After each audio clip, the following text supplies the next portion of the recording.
Our Drive School of Motoring. Become a safe and confident driver.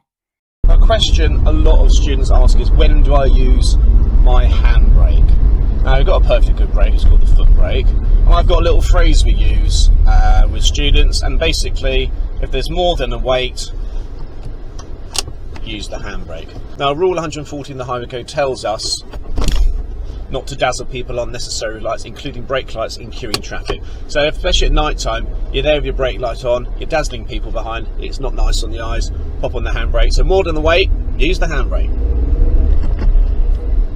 It's a lovely autumn day here in September down in Market Harbour.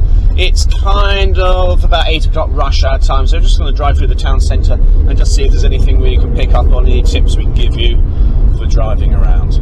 Now, what I've got to get to is my observation has got to be 360 all the way around. I kind of want to know what's around this car because danger can come from everywhere. What I'm doing is every potential hazard I'm looking into, I'm just checking my mirrors behind. There's a junction on the left. Is anyone covering my brake at the lights? No, it's fine. Looking across to the junction, anyone coming around too fast? What I'm not doing is just staring ahead at the road. Checking my mirrors around all the time. Lights ahead have gone on to red, so I'm just going to ease off the gas. Don't rush to the red. What's the point? Not going to go any quicker than it turns green. Just rolling it down. And because I know I was definitely going to be stopping there because there's traffic there, I went from 3 to 1. If I had an option of going like it could change, I'll roll down the gears from gear 3 to gear 2, rolling second, first gear, so I'm always ready to move off. So I'm looking around here for lights to change. Now when it goes red and amber, got the handbrake on. When it goes red and amber, we have got about 2 seconds to get the car sorted out. If you need more time than that, that's fantastic. Now you can see the lights were going, the traffic was going across from left to right. If you look over there, if you can see it on the camera, we've got a green man showing. So when that green man goes and red man comes back on, like now, I will be getting my car ready to go.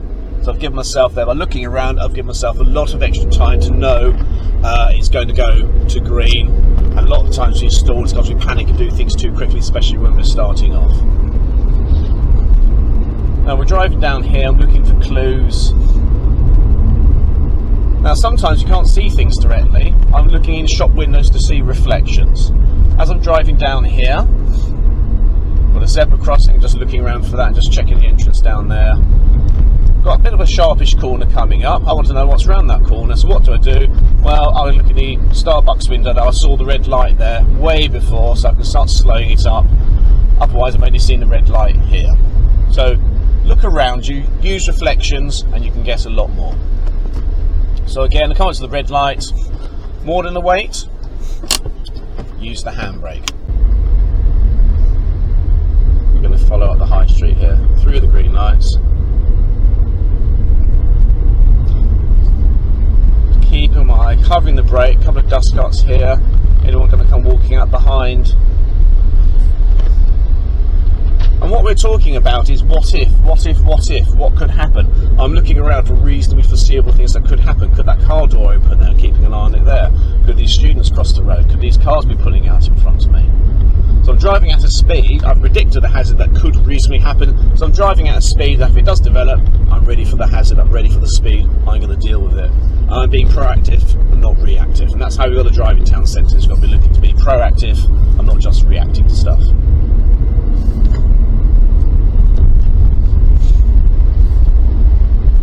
That's my priority through here. Checking my mirrors in case someone's decided to go around. Improbable is never impossible. We're moving up ahead. Turning left here. Looking down my left side. Got a cycle lane here. Being very careful. There's nothing down my inside. Now, this is where you get your change to the speed. Every road you enter, establish your new speed limit. If you miss that, you could easily be doing 25, and if it's on your driving test, you're going to be failing for use of speed. So every road you leave, every road you enter, establish the speed limit, either by seeing if there's a change of speed or establishing there was no change of speed. But either way, every road, sort out your speed limit.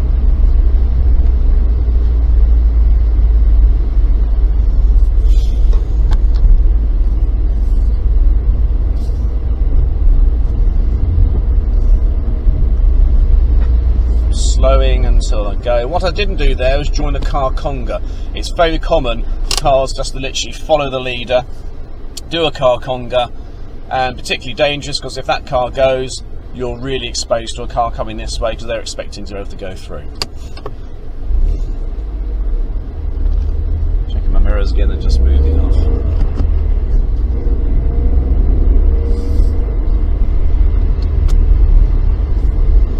So again, I'm not going to rush through, I'm slowing, slow until it's safe.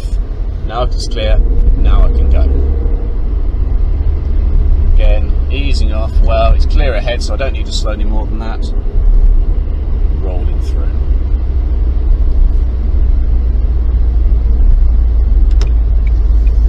Turning left down here, slowing it down.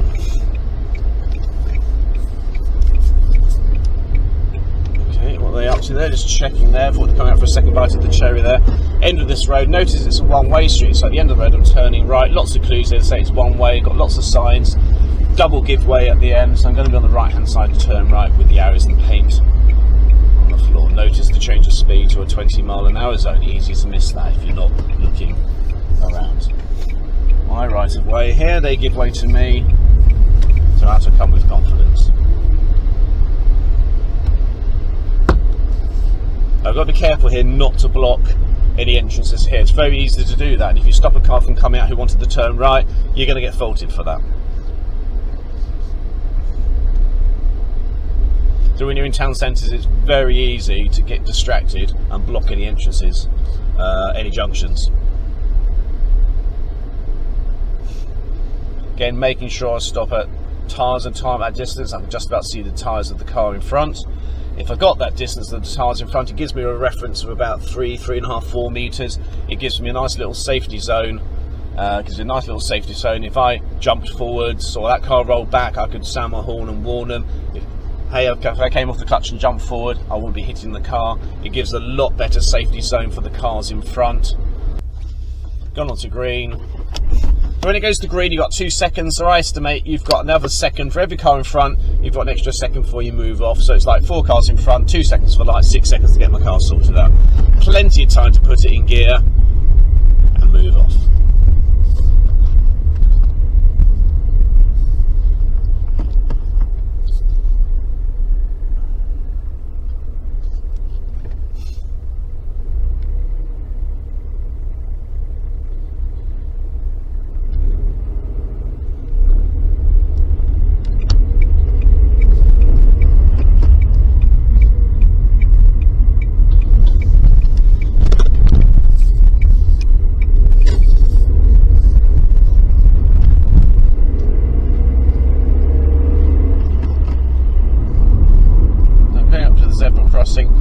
Now I'm driving into the daylight here, and you can see it's a lot harder observations, but if you check behind me, which you can't, it's the perfect driving conditions, everything's clear.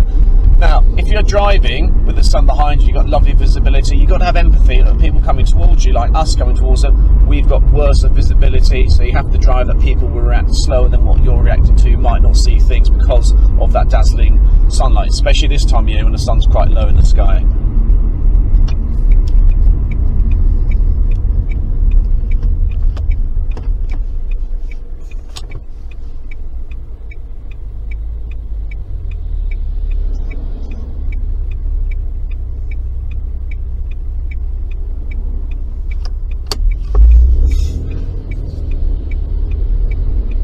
Easing it out to the point of turn, looking ahead, checking my side, moving it around there. Now, there's no rush to move to the red, it's gone to green, now we can just pick up the pace.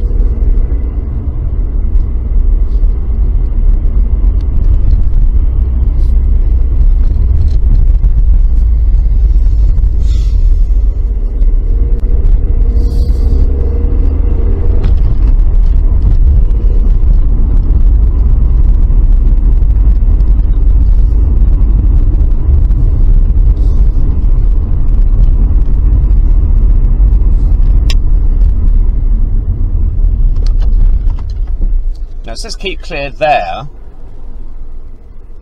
but I'm going to keep clear here. I don't think it's very well painted, that road. I still want people to turn in. It just seems a strange thing. Should keep junctions covered anyway, but it's just where that is.